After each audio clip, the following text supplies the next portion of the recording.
Un peu plus d'un an après la première exposition sur le pouvoir en Afrique à Nantes, exposition bloquée par le confinement, l'abbaye de Saint-Jacques nous a fait le grand plaisir de nous inviter à présenter un certain nombre d'objets essentiellement traditionnels. Voici d'abord des objets qui sont représentatifs du pouvoir.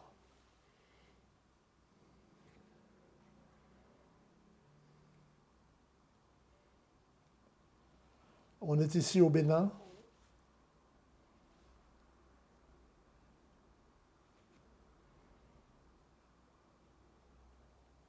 Nous voici au Nigeria.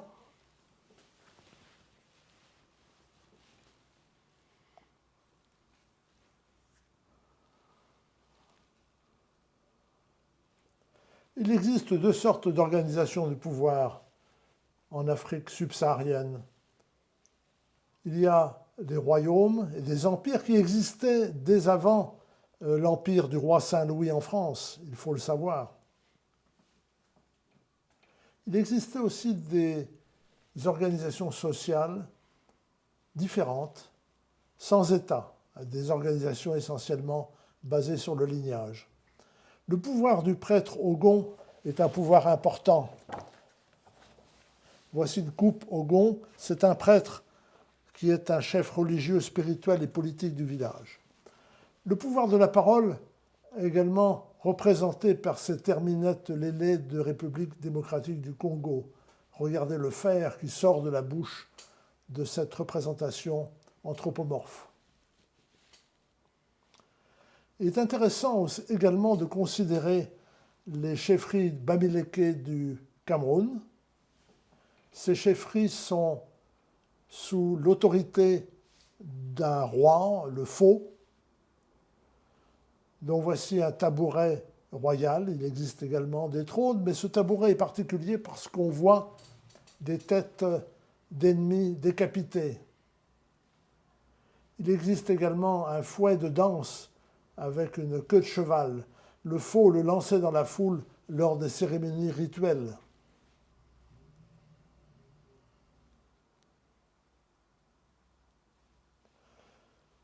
Nous avons également montré un certain nombre d'objets qui concernent le royaume Kuba. Il est formé d'un ensemble de peuples d'origines et d'histoires différentes, dirigés par la tribu prépondérante, les Bushong, à laquelle ils font allégeance et dont ils adoptent la culture. Le Nîmes, ici, représentait le roi. Il tient ses pouvoirs supranaturels du dieu créateur Mboum. Roi guérisseur et roi sorcier, il agit pour le bien du peuple et peut châtier les malfaisants. Ce tissu est représentatif d'un certain nombre de symboles. La tenue du roi était très importante. Elle pouvait peser jusqu'à 80 kg. Ici, une ceinture d'apparat avec les coris qui sont insérés, multiples coris. Cette statue représente un peuple proche, Ndengyese du Kasaï. Remarquez les scarifications qui sont importantes et un rôle symbolique.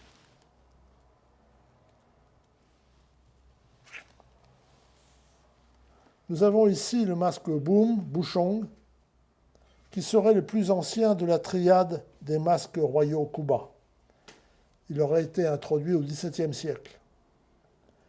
Il fait son apparition lors des cérémonies royales à l'occasion de l'initiation des garçons, de l'intronisation d'un roi ou des funérailles. Ces glaives Ikul Kuba sont l'apanage des hommes libres, des personnes qui ont un rôle dans la société. Considérons maintenant les monnaies. En effet, ne serait-ce que pour la compensation matrimoniale, pour ce qu'on a appelé entre guillemets l'achat d'une femme, on utilise des fers noirs, ici représentés. Les cauris et les perles de troc sont couramment utilisées. Également différentes monnaies comme des poids à peser l'or, comme des manilles qui étaient souvent apportées par les colonisateurs.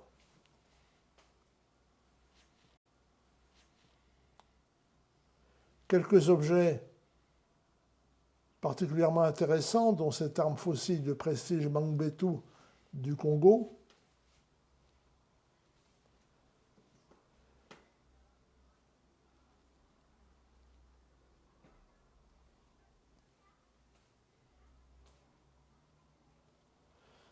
Nous avons également représenté quelques armes de prestige.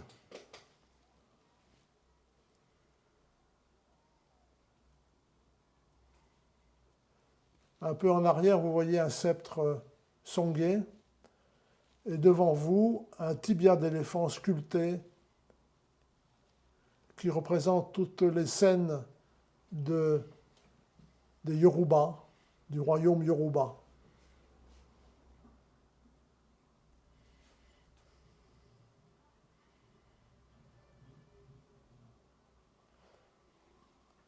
Cette statue à gauche, au rond, est une statue de chef. Elles existaient en nombre très important dans le sud du Nigeria avant la guerre du Biafra. Elles ont été dispersées dans le monde, hélas. Le pouvoir de malfaisance pouvait être contrecarré par des manifestations d'anti-sorcellerie, comme ce grand fétiche Congo Nkisi, où les fers sont des contresorts. C'est le devin guérisseur qui s'en occupait. Il existe également des sociétés de justice et de contrôle social. Ce masque Kifwenge Songye en est un exemple. Et puis, nous avons mis l'accent sur la société Ndil. Société Ndil qui était là pour châtier les coupables dans un village, mais qui parfois allait un peu trop loin dans la démesure, et si bien qu'elle a été interdite au moment de la colonisation. Cette exposition nous a donc permis de présenter quelques objets caractéristiques et emblématiques du pouvoir, des pouvoirs en Afrique. Elle a été complétée par la prise en compte des femmes et du pouvoir en Afrique, avec une conférence d'Anita Sankale qui a pu rappeler les résistantes à la colonisation, les reines d'Afrique, c'étaient des femmes puissantes. Les femmes n'étaient pas uniquement cantonnées à un rôle familial. Ici, quelques objets comme cette statue Luluwa de République démocratique du Congo, mère à l'enfant, avec ses deux enfants, les jumeaux sont importants, ils ont également un pouvoir. Cette maternité à faux est très particulière parce qu'elle est non seulement un signe de maternité, mais également elle représente le lignage, la relation aux ancêtres avec les enfants qui sont portés dans le dos. Le bonnet de cette statue Yombe est très particulier, représente donc son rôle de princesse.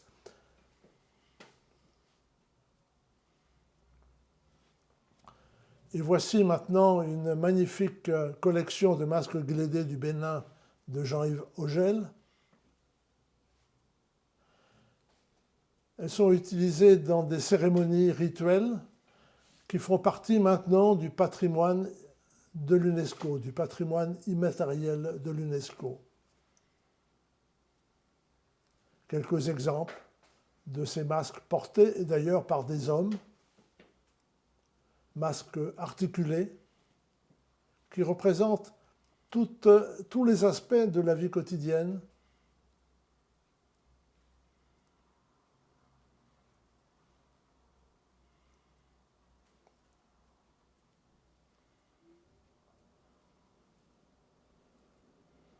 Cette collection a été présentée dans de nombreux pays dans le monde.